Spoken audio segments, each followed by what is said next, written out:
What's going on, everybody? Dave here, working on the Buick Skylark a little bit more.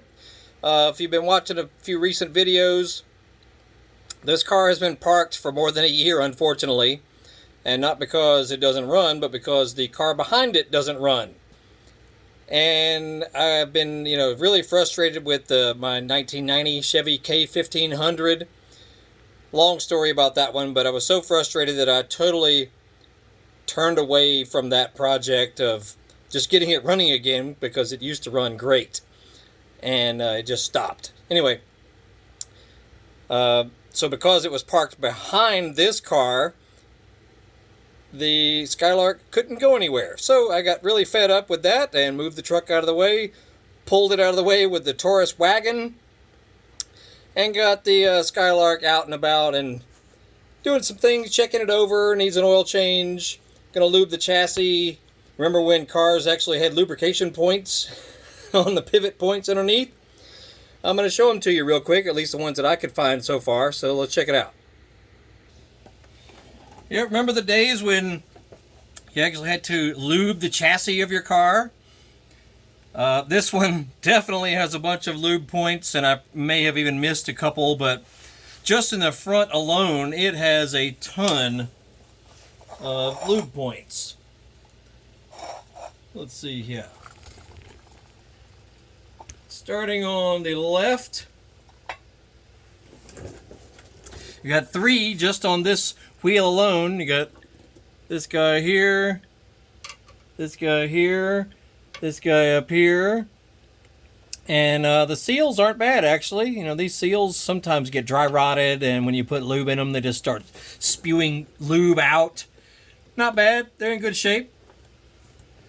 So yeah, 3 right here.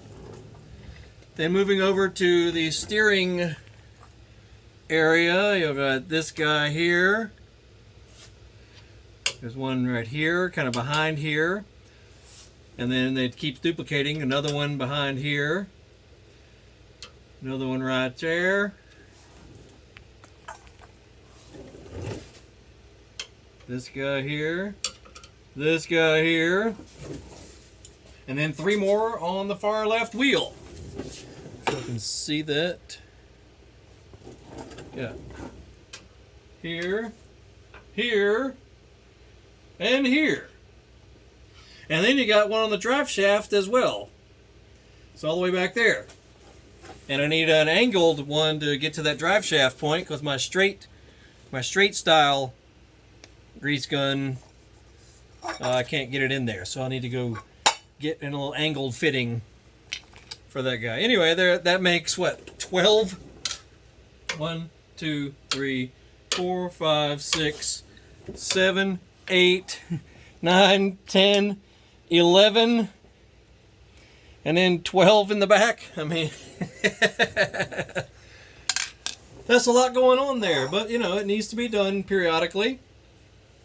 Otherwise, they'll dry out, and the front end will get kind of clunky on you, or notchy, when you turn the wheel or go over bumps and things. So this is just basic chassis lubrication.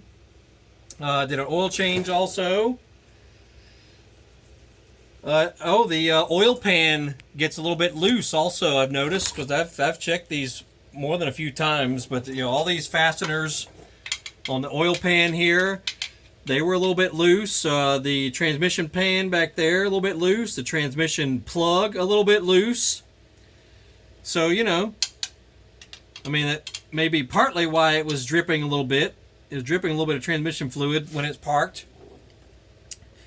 But, yeah, this is a fully rebuilt original Buick 350. And it's all original stuff with a refreshed interior and bored out cylinders. Now it's a 362. And, new crank, new connecting rods, new pistons, rings, gaskets, bearings, blah, blah, blah. Basically everything is new inside. And it runs really freaking good. I'm just tickled to death at how well it runs. And you can see my other videos on that. I'll put a playlist link, and you'll see a thumbnail show up at the end of this video as well, as far as other videos I have about this car. I don't have a ton of the fix-up videos, but just videos of it running and idling and doing a little tuning of the carburetor. It's got an Edelbrock 1406 carb. So I got a few videos on it. And I did the belt, for the air conditioning, because the other one was too narrow and it was kind of squealing a little bit, so very, very frustrating. So we did a previous video on that. And but yeah, you can look underneath, you can see why I can't chrome this bumper. It is shot. I've got a replacement front and rear bumper, both, and now see, they don't make reproductions of this bumper, unfortunately, because it's not like most of your Chevy stuff. The Buick stuff is very different in many ways, but yeah, there's no other bumpers that can fit on it as far as for another car. So I found a couple of nice original bumpers in really good shape. They shipped them all the way from California, but not a bad price, and they're going to look really good. So I got to do that, as well as put on, or I got to check the fuel sending unit for the gas gauge, because the gas gauge does not work, but I know the gauge itself should be good. So I think the sending unit just needs replacing. And that's pretty much it. The horn doesn't work either, even though the horn itself, the device works, but the wiring is probably not right or something in the steering wheel, so I need to do that as well. So just a few little minor things, nothing huge. Nothing crazy, thank goodness. This car has been through a lot, but it runs really good. It's got a little bit of rust underneath the body, like a 50-year-old car might. So it's definitely no show queen, no prom queen, but it looks cool. And it definitely runs good, even though this is not cleaned at all. The motor is really good. Pretty sweet. Even has a good stereo in the back that I installed. Original air conditioning works. Edelbrock 1406 carb, electric choke. It's pretty cool.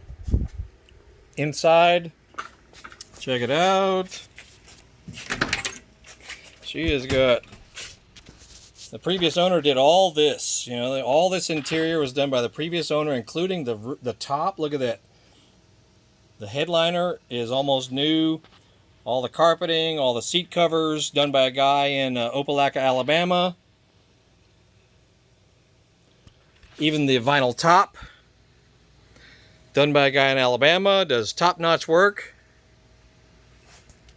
And it's a good car. I can't go anywhere, as I dropped the phone. I can't go anywhere without being flagged down by strangers and ask questions and people waving and whatnot. It's like a little celebrity, this thing, which is kind of cool. It's just neat. And it helps that the air conditioning works so that you can get out in the warmer day and drive around without sweating your butt off. And so yeah, it just needs a few things to really be great. And we'll probably sell it maybe the end of this year or whenever I get all the rest of it finished and all that. But I may hold on to it. Who knows? The old stuff is hard to find. Anywho, check out our channel. We got all kinds of cool stuff, and we're always adding more. So make sure you look for the thumbnail at the end of this video, and Google Horsepower House. We're all over the internet. Got 2 YouTube channels, eBay store, Amazon store, Facebook page, Instagram, Twitter, blah, blah, blah, all over the place. And that's it. So you'll have a great day. We shall see you all later.